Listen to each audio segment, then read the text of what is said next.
So I think we are now live. Just to check, if people can put something in the chat just to make sure that it's working. Maybe kind of drop a message in the chat to tell us where you're tuning in from today. Hopefully from all over the world. Myself in Barcelona, Patrick, you're in Michigan? Michigan, yep. Nice.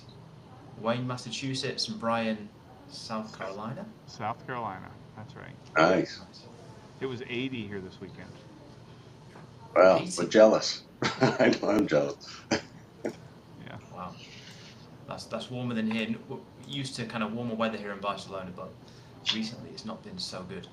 Um, Better than the UK where I'm from, so I can't really complain. My friends and Yes. family are telling me about the snow and the storms, so it's difficult to really get too down on myself. Right, here we go, live stream. Here we go. So we've got some people. We've got Ram, a former guest on the show. Andrew, yes, this will be recorded.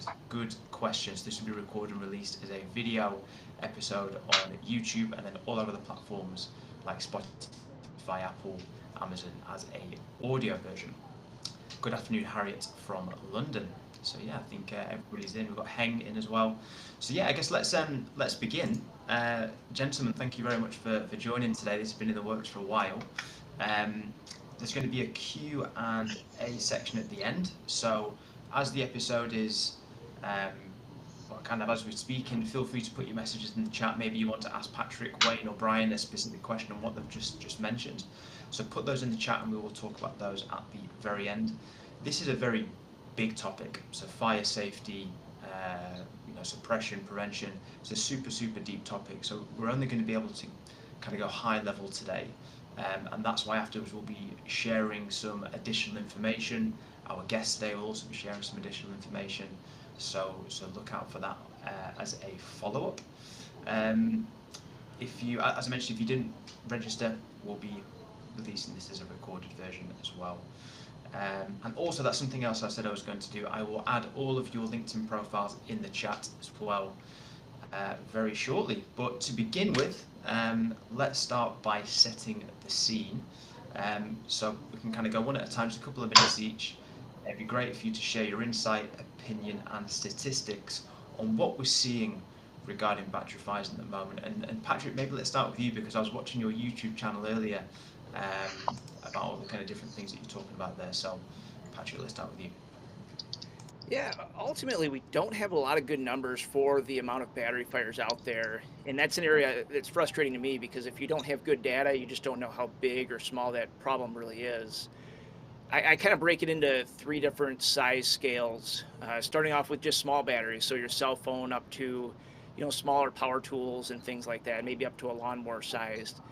And you see stories out there, they're pretty frequent throughout the year of, kids sleeping with their cell phone or a power bank under their pillow and it catches on fire in the middle of the night, or some type of fire in a power tool. But some of this data we're not really tracking. And a lot of it, especially when you talk about tool batteries, for example, if a tool battery catches on fire on a construction site and the workers just kick it off to the side, a lot of times they're never calling the fire department, so we never know about that fire. So we it's an example of where we don't have good data in that area. And then when we get to electric vehicles, there's a lot of people concerned about electric vehicle fires, and they are happening, but we, at least in the US, don't have a good way of tracking EV fires and understanding how frequently they actually are happening. So it is a struggle, but when they do happen, especially on the EV side, it's a pretty big event. And then you scale that up one step further to battery energy storage systems, so grid scale energy storage. We're seeing about one of those per month if you look at last year. And when those do happen, they are large scale events depending on the structure. You look at some of the older systems. Moss Landing just happened probably about a month ago. Moss Landing, Yeah. California. That was a significant fire. 1,200 megawatt hours of energy storage, and it's a big deal. And there's I believe the fire department's still on scene for that incident almost a month later. So incidents are happening. We just don't know how frequently. Nice. Thank you, Patrick. Brian? Yeah, sure. So, Brian Warren, I'm the CEO and co-founder of Soteria Battery Innovation Group. And we did so I'm going to give kind of two perspectives on battery fires. One is we did a deep dive in e-bike fires because, it's a problem that's both big enough to be important and small enough that we as a small company could tackle it. And as part of this, I'll give two statistics. One is just looking at New York City, where they capture they capture the fires the best. They're having about 1 in 1,000 e-bikes catch fire. So roughly 250,000 e-bikes in New York City, and last year 277 e-bike fires. And so you're roughly 1 in 1,000. That's about 1,000 times more frequent than a cell phone will catch fire. So I joke, don't be afraid of your devices. You and 999,998 of your closest friends are all safe from your cell phones. But e-bikes is a little different. And then in a sort of a shocking development, we did, as part of our project, we polled over 1,000 e-bike riders and asked them a simple question: have you experienced a battery fire? And we were hoping to get a few people to say yes, right? Because 1 in 1,000 was kind of the number I came up with. 20% of them said they had experienced a battery fire. And so we had over 200 out of our 1,000-person survey say they'd experienced a battery fire. And the unfortunate thing is we didn't ask all the follow-up questions of, how big was it? When did it happen? Were you charging? Were you riding?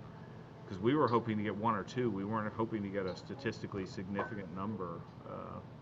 But it says that they're probably grossly underreported in any kind of reporting, that most of them don't make it to even the fire stations. They just get dealt with.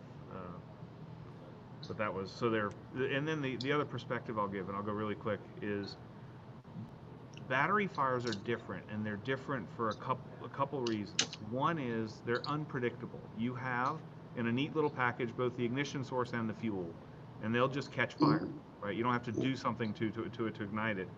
The second is it's immediate. There's no lead in of, you tip the candle over and it slowly catches fire and drifts its way over to the curtains.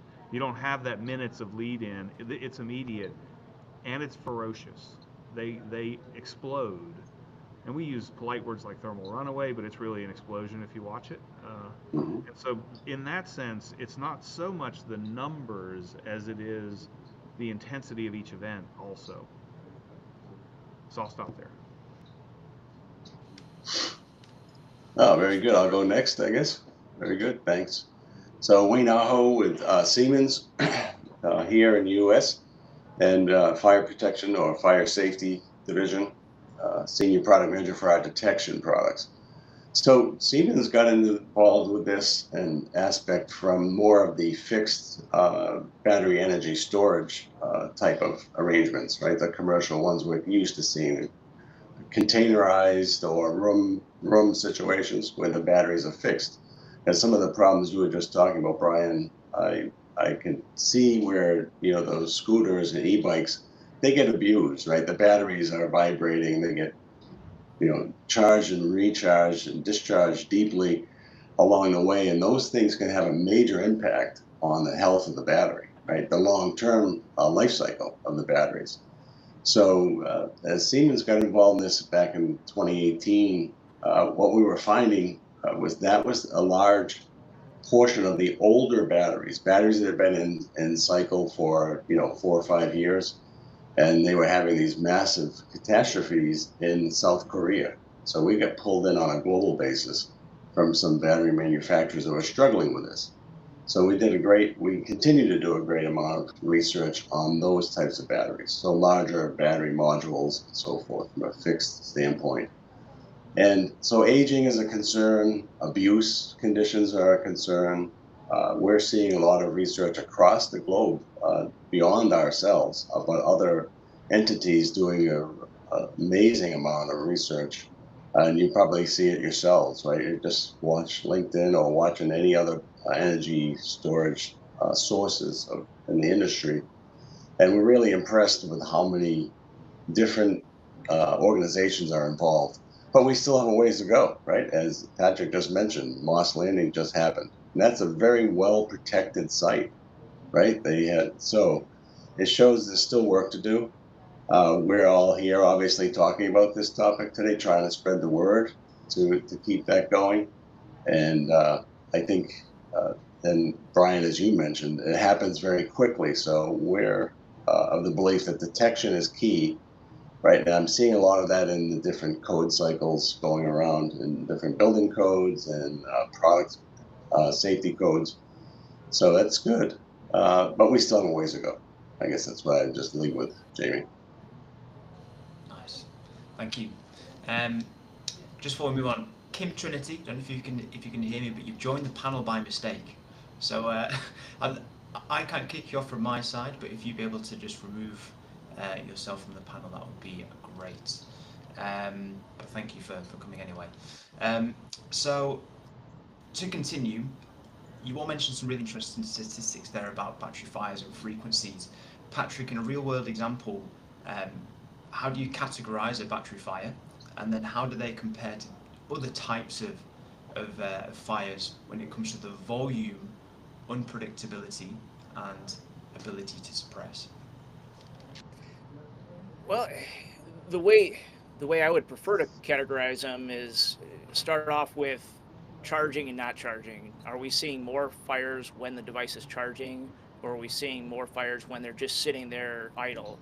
And one interesting and really surprising thing, going back to the New York City, FDNY found out it's like 57% of the devices weren't even charging at the time of the fire, which becomes a little concerning, because at that point, how do you protect for something when the original guidance that was given was just be careful when you're charging them and monitor the charging activities? So that's a struggle. Then we also have to look at, was the battery the cause of the fire, or was it just part of, did you have a room and contents fire or a garage fire that caught the battery on fire? So there's two different things there when you start looking at the battery fire. So it's important to categorize that type of data to really understand where the issues are. When you start looking at the fires themselves, it all comes down to just the size of the fire. A cell phone is about 12 watt hours of power. It's not going to be a really aggressive fire, and typically if one of those catches on fire, you're just catching other stuff in the room on fire very quickly. When you look at an e-bike, the whole room is catching on fire almost instantaneously, because that battery there's a lot of energy stored inside of that battery. And then when you get to something the size of an electric vehicle, it's just that scale of fire growth. So that's where I have the concerns when you start looking at the failures. For those listeners or viewers that weren't aware, so Brian actually was on the podcast at the back end of 2023 before your e-bike battery safety report was released, and you were talking through some shocking statistics there about kind of 1 in 1,000 e-bikes will catch fire in New York, which is just crazy. From what you're seeing, and Patrick, will stick with you on this in terms of a real life example, are you seeing the rate of battery fires increasing or decreasing, and how do you see this trending in the future? Honestly, I don't know if we're seeing an increasing or decreasing. If you look at the FDNY data, it seems like it's fairly consistent right now. I think Brian said 277 fires last year. I believe the year before was right around 265 fires. So when you look in the news and you look at, you're trying to skim the media for different events that happen across the US or even across the world, it seems like we're seeing multiple events per week. But those are just the ones that are catastrophic and actually make the news. It's not the one where somebody had an e-bike catch on fire and like Brian said, it's completely unreported because they just shove it in their backyard or shove it in their driveway, and they spray the garden hose on it for a little bit and it's done. They don't ever report it. So it's hard to really know the frequency right now, but we know when it does happen, especially if it happens indoors or a high-rise apartment, the results can be deadly. Nice.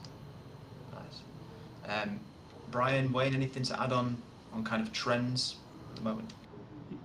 Yeah, I'll chime in that the rate of fires, if you think of the number of fires divided by the number of devices, probably isn't increasing, but the number of devices and the ways we're using them is increasing dramatically. We're replacing gas-powered lawn and garden tools replacing, obviously gas-powered vehicles of all kinds, right? So, and I know anecdotally I have a bunch of stories, but we had a weed eater catch fire at a golf course near here, and it was in the shed with their 80 electric golf carts, and so they lost the shed, 80 golf carts overnight, right? And that's, you think about it, Patrick and Wayne know that if you have 80 golf carts catching fire, you've got flames shooting 50 feet in the air over the top of that building, right? Yeah, So easily every, 50 feet. yeah, so every golf course within several hundred miles knows this story and knows the people involved. And so, the rate probably isn't as batteries get better, but because the number of batteries is so much more, the number of fires is probably going up. Yeah. Yeah, I would agree with that. I think, and also what's happening is there's more supply side, on the supply side of batteries, right? There's a greater number of battery manufacturers now. So even domestically, right, there's a number of battery plants that have been opened or are in the construction phase now here. So I think this, even though the percentage, we could all say, oh, the percentage is what's somewhat low.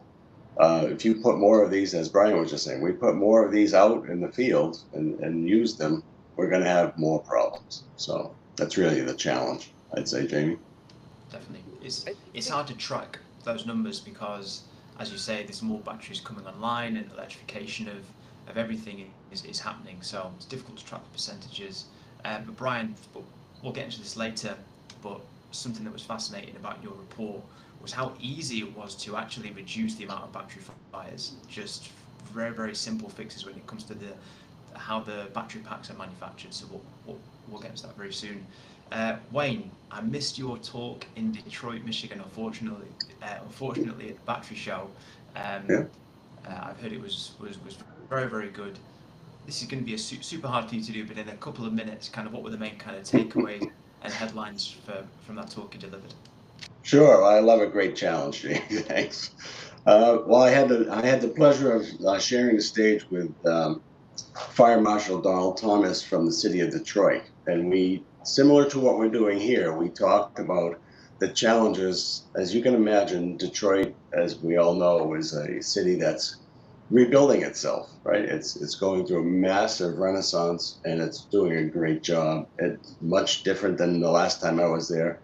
I applaud them all for working as a community, including the manufacturing, right?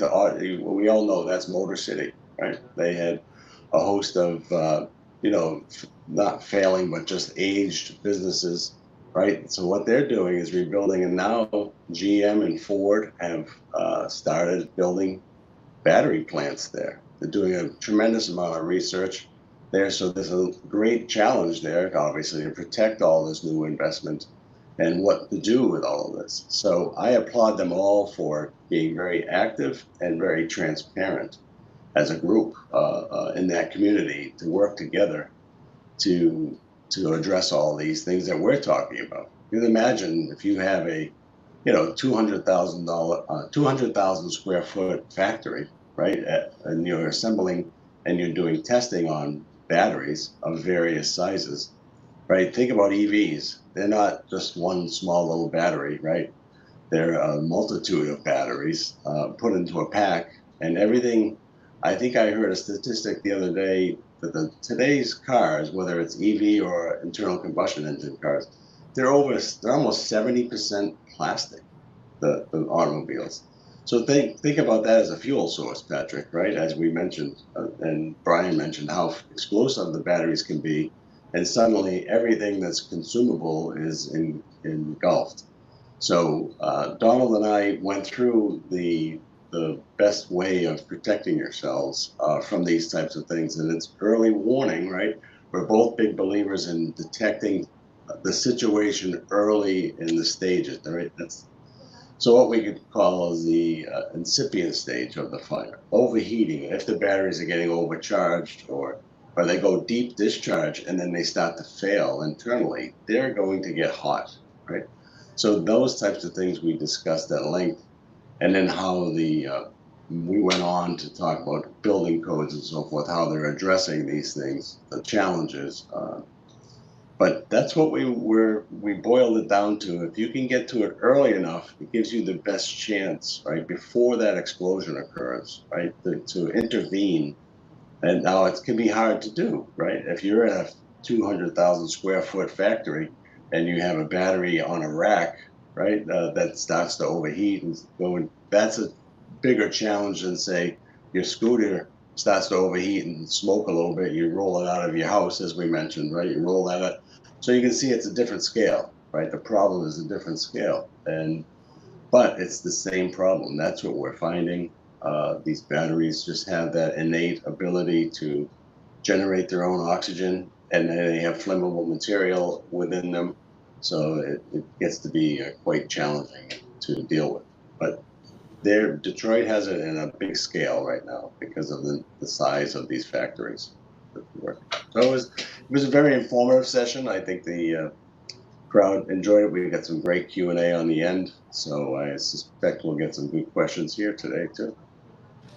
Hopefully so. And just on that point, of course, you've been focusing on fire suppression for a while, and that's your focus at Siemens. What advancements have you seen in recent years when it comes to this technology, and what advancements do you see in the future as well? Well, I think there's so much research going on now, but the packaging of the batteries will lead us in different directions with these things, right? With the detection, there'll be smaller sensors I see in the future that will actually maybe be built into the battery packs for, the larger ESS type battery modules, which are like the size of a bread box, right? If anybody remembers what a bread box is. Now I'm dating myself. But, good size rack mounted batteries, you can put sensors inside of those. They haven't been doing that, but that's something you could do. But we're also looking at removing ambient oxygen from a certain amount of it, because we've done a fair amount of research where if you limit that available oxygen source, right, to that fire, as we talked about earlier, the fires can start on their own, right, within the battery. And then the battery has consumable materials within it, right, flammable materials. And then if you feed that process with ambient oxygen, it just makes it explosive, as Brian mentioned, right? Well, we're finding in our research that if you can limit that oxygen supply, it actually does some it limits the heat spread. So that's a big function of this. So you don't get the adjacent batteries or battery modules involved. And depending on the battery technology, right, we have cylindrical batteries, we have pouch batteries, and then we have more containerized batteries. And so it's different. Each one of those packages has its own challenge. So really, my advice is you really need to know what batteries you're dealing with to develop your solution. And that's been where we've been working. Nice. I'm sure there'll be some good questions for you at the end on that. Yeah. I imagine one of them will be, what is a bread box? Potentially. I'm just Yeah. just guessing. Yep. Nice, thank you. Thank you. And Brian, I mentioned before, obviously on the podcast back in 2023, the piece of research hadn't been out, it hadn't been finished, it wasn't released. So again, kind of talk us through some of the kind of main takeaways and headlines from that report. Yeah. So the main takeaways, if I give you the sense, the challenge today with small devices, and e-bikes are just an example of the small devices, is that you have people who are passionate about the application of the device, and what they want is a box with some energy in it that they can trust, and they're just asking a supplier, can you deliver me a box with some energy that I can trust? And the supplier says, yes, of course, safety is very important to us, and they don't think about the design inside of there. And the challenge is that there's a lot of simple things that can be done to improve the safety of small devices, so bigger than cell phones but smaller than EVs, that are not being done. And it's things like there's a system called thermal propagation resistance, which essentially says if one cell catches fire, it's not going to ignite all the other cells. And so in an e-bike, you have about 50 cells, each of which is the size of a cell phone battery. If one of them goes off, like Patrick said, it's not a big deal. if you prevent the other 49 from going off. If they all go off, then the room's ignited and get out, right? Because you don't need to breathe that stuff. And so passive propagation resistance that prevents the propagation of prevents cell-to-cell propagation is relatively easy to do. It's well known, but not implemented. We took apart about 30 e-bike batteries. It was not implemented in a single e-bike battery that we took apart, nor have we found any reports online or anything of it being implemented. So we're putting out a standard which requires passive propagation resistance. Another thing that's not done is any kind of thermal control. And I'll say for those of you who are new to batteries or not deeply familiar with batteries, in general use, the two things you can do to make a battery fire far more likely is to charge cold or discharge hot. Right, so if your battery's hot and you've charged and discharged your power tools or your leaf blowers a couple times, that hot discharge is going to leave it in an over discharged state, and that over discharged state is going to cause the copper to kind of wander around inside the battery and land where it wants to, and that's not what you want. That's going to make a battery fire far more likely. And the same thing, if you charge when it's cold, the lithium is going to land where you don't want it. And again, it's going to create kind of metal in places that you don't want metal on the inside of the battery, which makes the fire more likely. But it's these simple things that aren't being done that we're going to try to educate the market, set a standard that if people want to reach the standard, they can display that they've met a very high standard. But then the thing to say is, Soteria, small company, we're tackling batteries that you can tuck under your arm. I'm really glad to have companies like Siemens who have 1,000 engineers for every one we have to tackle the really big systems. And then the same thing, the engineers at Tesla and Ford and GM and all the other automotive companies, those systems are so much more sophisticated than what we're getting in our small devices. So there's I think a critical problem now in the small devices. That's what we're addressing. Obviously the size of the problem is much bigger with your really big energy storage, so it's a very different system, but it requires more sophistication than we have to be able to tackle that, right? Nice. Yeah, some great work going on the whole panel here, so yeah, thank you all very much. Before we get into the Q&A section, I just wanted to have some kind of final statements from the three of you. Patrick, for you, what is the main message or I guess piece of advice that you'd like to highlight to firefighters out there? Biggest thing for firefighters is get educated on batteries. There's a lot of misinformation and lack of understanding around batteries and battery fires. But I do have a message just for kind of go off of what Brian was saying as well. There's also a lot of really cheap batteries being sold out there that shouldn't be purchased. And when you look at, I can buy a brand name tool battery for $120, where I can buy 6 knockoff batteries for $50. A lot of consumers are making that choice, and I think that leads to a lot of fires. And the thing that really scares me is you look at on YouTube at all the instructions out there. You talk about people having a passion for their devices and wanting energy, that just build their own homemade battery for an e-bike or some type of device, and that's pretty scary when you look at it and what they're sticking between their legs to ride down the road.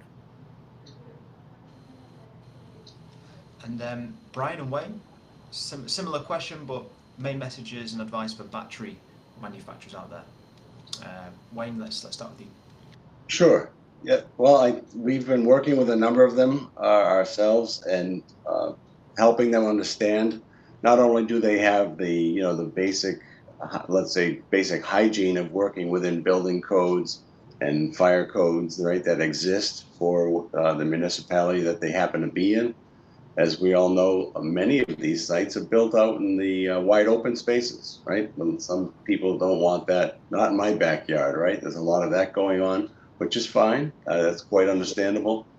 But following those basic building blocks, but then also having good fire protection resources, designers to evaluate what I've seen, my own personal, every process is slightly different. They follow overall at a very high level the same type of process because the batteries are not that different, but their manufacturing processes are different, and they each try to make it unique to themselves and maybe squeak out a little more capacity versus the next guy.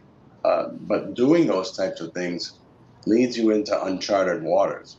So start with the basic building blocks of our building codes and fire codes, right? But then also do your own homework and do testing on where are those points within my process that I may have problems, right? They learn, but you don't want to learn after the fact, right? You want to learn during while you're developing it because then it's easier to make those modifications or even small modifications and introduce possibly sensors and or agents to help solve those problems when you encounter them. So there's not a major evacuation of hundreds of workers out of a factory. It's something small, and that you can handle it. You're prepared for it, and you can address it. Because if the fire truck pulls up, right, that fires what had been burning for several minutes. And as we talked, as Brian mentioned, these fires are explosive. If you have more flammable materials nearby, right, or other batteries, it's just going to grow in nature. So you need to take care of your process and understand it fully. So that's the experience we've had, and we've been helping folks do that. So it's exciting, but some that are not doing it, I think those will, or have not done it, maybe the ones that end up on the 6 o'clock news, right? And that's unfortunate. We'd like to see everybody avoid that.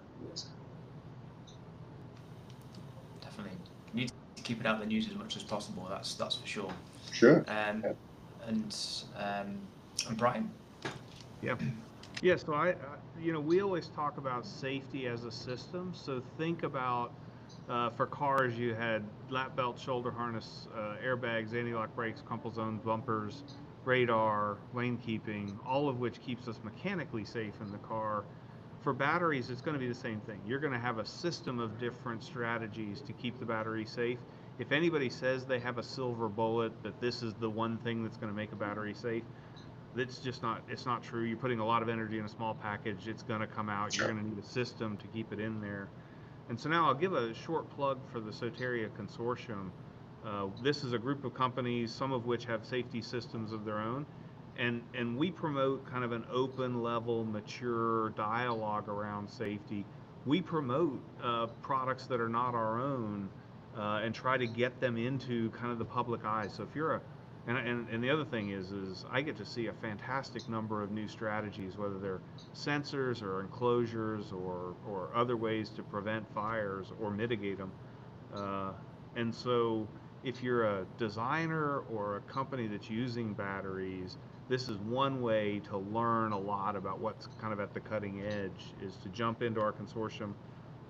So we welcome everybody. It's open, and we try to create an open dialogue around battery safety. Nice. Thank you, Brian.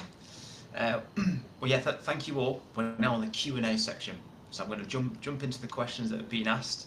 The first one is for Wayne. It is, what is a bread box? It's not really. Did you put that one on, Jamie? I did. I couldn't help myself. No, seriously. So, yeah, there's a good one here. What is the best way to detect a battery fire? As early as possible is what we were saying, right, earlier. And so there's a lot of ways, but again, depending on your battery that you're trying to, what are you actually trying to detect? What type of battery? Is it a big battery module that's the size of a bread box, which has a lot of energy in it and would develop a great amount of heat that would be relatively easily detected? Or is it a small 18650 battery that wouldn't be so easy to detect? So that's what you have to determine. What's your target detection size, I guess? And then that'll drive what you will do for, there's a lot of choices in detection, right? You can do very early warning smoke detection. You can do gas detection, but the gas is later in the stage, right? If we were to look at the cycle right? The batteries are overheating first before they vent out their gas, right? And so that if you get to the vent stage, you're kind of almost too late because your thermal runaway is going to happen very shortly after that. And our research has been seconds to, say, a couple of minutes, right? So it depends on what type of size and the package of the battery you're looking at. So gas detection has gotten to be very popular, but that's more for ventilation and try to stop larger explosions from occurring. So I would say incipient sources or very close monitoring with your battery monitoring system, right? The battery monitoring system, the BMS as it's known. That's really the heart of this situation now, right? If you have a large installation of batteries, you have to supervise them and really know what's going on with them. For detection, thermo monitoring is getting to be popular, but again, it's a combination of all these tools in our toolbox, really, Jamie. I'll jump in with an additional one. And this is a technology that was developed by Kinetic, so it's a large British defense contracting company. And Soteria is licensing it, and then we'll make it available to others. But you coat the outside of the battery with a coating that will volatilize when that outside of the battery, the case gets to a certain temperature, so say 50, 60, 70 degrees C, and then when it volatilizes, it's detectable. So it's a way to detect temperature, which is what Wayne had said, but to do it all over the battery without running thermocouples everywhere. As soon as one part of the battery gets hot, you detect the gas, and then you can turn on your cooling system. But that was, I thought, a clever one coming out of the UK. So there you go. A nice plug for the UK. Another one here. What challenges and opportunities do you see in using second life batteries for stationary energy storage? So I can chime in. Is that to me? Or is that, who's the question to, Jamie? Sorry. I'll go quick. I'll go to. quick at the cell level, and you can address the system level, Wayne. How's that? Yeah. So, Sure. so the challenge at the cell level is you don't know the history of that battery. And I had talked about cold charge and hot discharge. There's no way to tell which cells have been charged cold or discharged hot to know what's going on inside the batteries. So I'm a fan of recycling. Wayne, you can give the system level discussion. Yeah, no, I would agree. They're getting to be very popular now to take an EV battery module, right, and put them into an enclosure and put it out in a solar farm or a wind farm because they have incredible capacity, right? Battery, what they call them, traction batteries, right? That's the industry term for those types of batteries. But again, being able to store that much energy, they're a bigger risk. And being aged, and when we say aged, they're not capable of holding the capacity you need for a 300 or 400 mile range in a vehicle, right? But for what I would call softer charging type and discharging type applications of solar, right, which is up and down, it's not usually a full on charging type of arrangement where you could get overcharging, right? It's much more a slower charge, let's say. Those, they're good there, but again, as Brian mentioned, you don't know the history and you don't know what those battery module may have for inherent defects. So you definitely want to protect yourself there. And what I'm seeing is a lot of containment. So that passive fire protection practices, right? You contain them. So they're already in a battery module, but then you put them in a nice small containerized, so you limit your potential damage. And that's been a philosophy. Again, passive fire protection means have been available to us for over 100 years, right? In the industry and in our societies. So I think that helps when, to maintain a reasonable size of battery and not allow this to burn the whole, let's say, solar farm down. Right? You have one containerized that's instrumented so you can get some attention there to help and limit the damage so that the first responders that come, they don't have to deal with a catastrophe. They're just dealing with further containment, right, by keeping things wet and cool that are nearby. So one area I see it's really concerning on that same side is you're focused on grid storage. I've seen a lot of people taking automotive battery modules and making their home energy storage out of it as Yeah, well. So yeah, they're just mounting these to the wall, and there's no type of enclosure whatsoever. Could even be in their basement. So I think about fires involving that, no containment, no suppression, firefighters having to go down into those areas to fight that fire, may not even know what they're getting themselves into. So there's a tremendous amount of concern on second use batteries when it comes to do it yourself type projects. yeah. I would agree with you there, Patrick, 100%. That's not where when a DIYer should be going, right? With these types of batteries, the capacity is just too great, and the dangers are too high, and they're doing it unknowingly, unfortunately, in many Yep. cases. Best of intentions, but Mm. they just don't understand the risk. Right. Yeah. We've got a question from Chuck. For large-scale batteries, are the manufacturers considering onboard fire detection and suppression as part of their battery skids? I've heard of many that have been publicly announced. So I think if you did a search, you would see.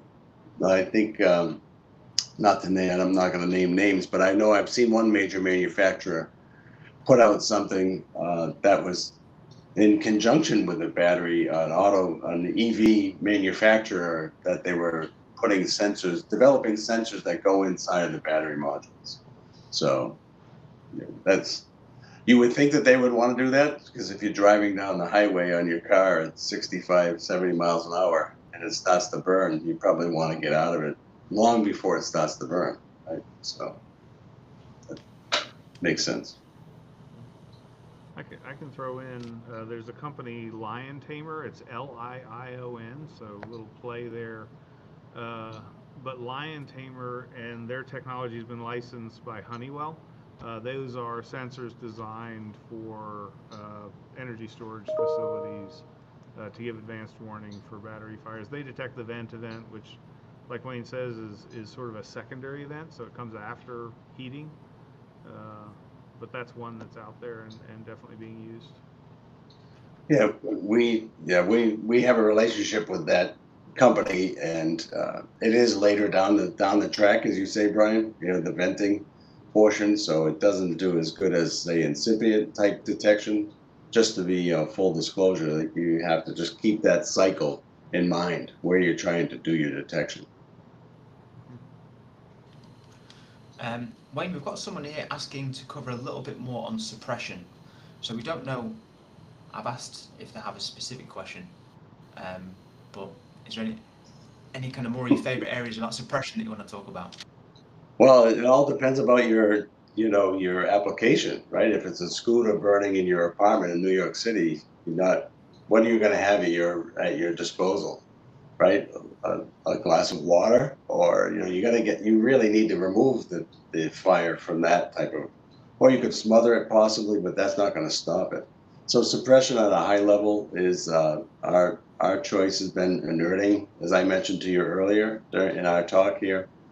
If you can reduce the amount of ambient oxygen in the space, it does reduce the amount of damage that the batteries can do. And we've proven that and got a product listing for it, the only one that we're aware of, that will stop as Brian mentioned earlier, the propagation, right? So your first cell, you're going to have an issue, and there's not a lot that you can do about, you're not going to stop that process in that initial cell. But the success of any method is going to be from stopping that propagation from that first cell to the others, because that's where the catastrophes start, right? When you're building up that heat rapidly and then transferring it to the next piece of flammable material next door. So Brian did a good job of explaining it too earlier about transport time, right? It's not like a candle knocked over and then the flame slowly made its way across some other piece of flammable material, made it to the curtains, and now the room is on fire. Fires today, especially with all the man-made materials in the built environment, they go rapidly, right? So you really have to take that into account. I know most of us don't think about this, right? But years ago, you had about 17 minutes to evacuate your home in a residential fire, right? For what a typical fire that would happen. Now the latest study suggests that it's more like 3 to 5 minutes, that you have to evacuate. So assume you're sleeping and you're charging your scooter down in your living room, right? And then also that scooter goes up, your smoke detectors or smoke alarms will pick it up, but now you only have a couple of minutes to get out of there. You have to wake up, right, and get out of the building. So you can see the risk here. The risk is increased greatly. So obviously, suppression systems that we would sell don't typically get put into homes, right? So that's why, as we were saying earlier, this is a multifaceted challenge, right? Because these batteries are going everywhere. So for large scale battery storage, we are finding inerting early detection, and then inerting stops the initial problem from becoming a big disaster. That's our practice, and we've been doing that since 2019. So. Very good. We've got quite a lot of questions come through. I think we've got time for maybe one or two more. So we've got one. Oh, there's a bit of dialogue here. So Chuck, so thank you, Wayne. Are the manufacturers also considering rapid discharge drains to discard the stored energy in case of emergency?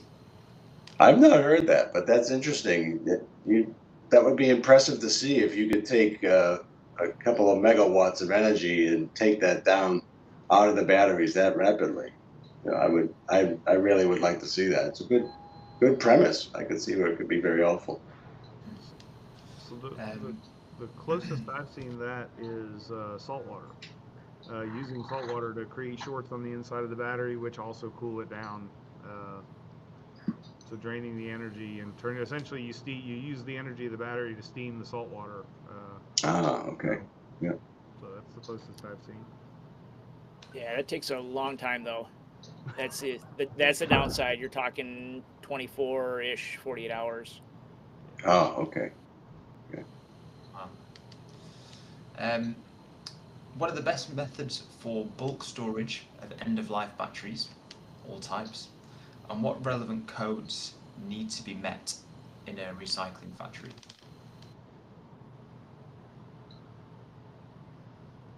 So You want I to guess I'll start? start out. Yeah. I think there's a lot of challenges in this area, and this is an area that again, I've got a lot of concerns in a lot of areas, but NFPA 855 does talk about bulk storage of end-of-life lithium-ion batteries, and it talks about managing the pile size, so the amount of batteries you have in one location, the size of the rooms, the suppression, the detection, but overall, I think we are still learning in this area, and I don't think we have a good method for bulk storage or for bulk transportation of end-of-life lithium-ion batteries.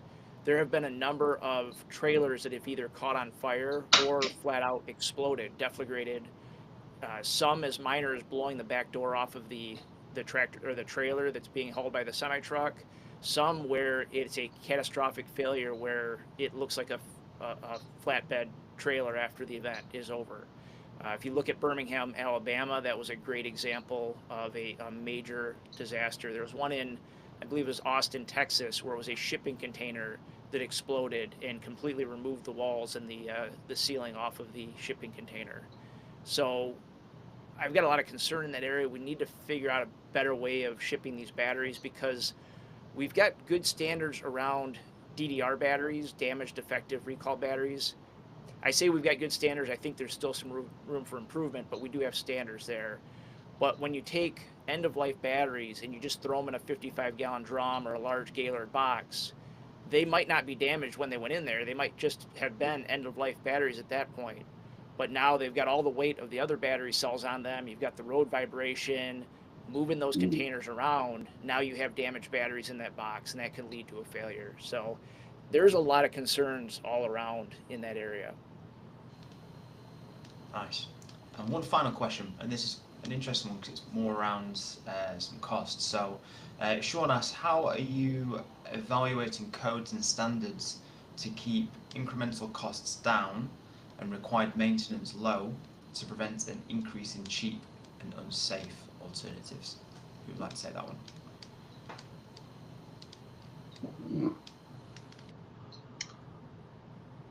I'd have a go myself, but I don't think I'd have a very good answer. I'm looking Well- at the system, guys. Yeah, I think the code, obviously the this codes and standards environment, right? We're on a 3-year cycle. I think every 3 years we've seen improvement. So if you look back 10 years ago, I think IBC and IFC were rather quiet on lithium-ion batteries specifically, right? There was not a lot in there. But if you look in today, there's quite a bit more in there. So that's, it's an evolution, right? And it's consensus based. So the committees work very, very hard to do this. And then the research has to catch up, right? As I always say, I think when we first joined the call, it's very impressive with all the research that's going on from all sources.